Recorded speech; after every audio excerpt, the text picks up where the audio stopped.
শীতকালটাতে বসে বসে আমার পুচকু সোনাটার জন্য এই স্লেটটা বানাচ্ছিলাম। আর প্রথম এই কাজটা আমি যখন করেছি, প্রায় শেষের পথে এই কাজটা হচ্ছে।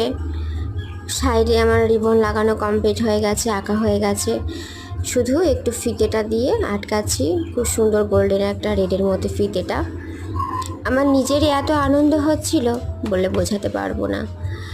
আর মনে মনে ভীষণ খুশিও হচ্ছিলাম যে প্রথম আমার ছোট্ট সোনাটার জন্য কিছু একটা বানালাম।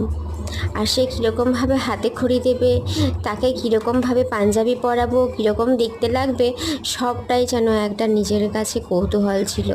কি করব আর না করব কিছুই বুঝতে পারছিলাম না।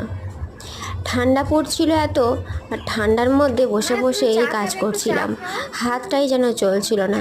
কিন্তু তবুও এই যে একটা মনের আনন্দ, সেটাকে নিয়ে এই কাজের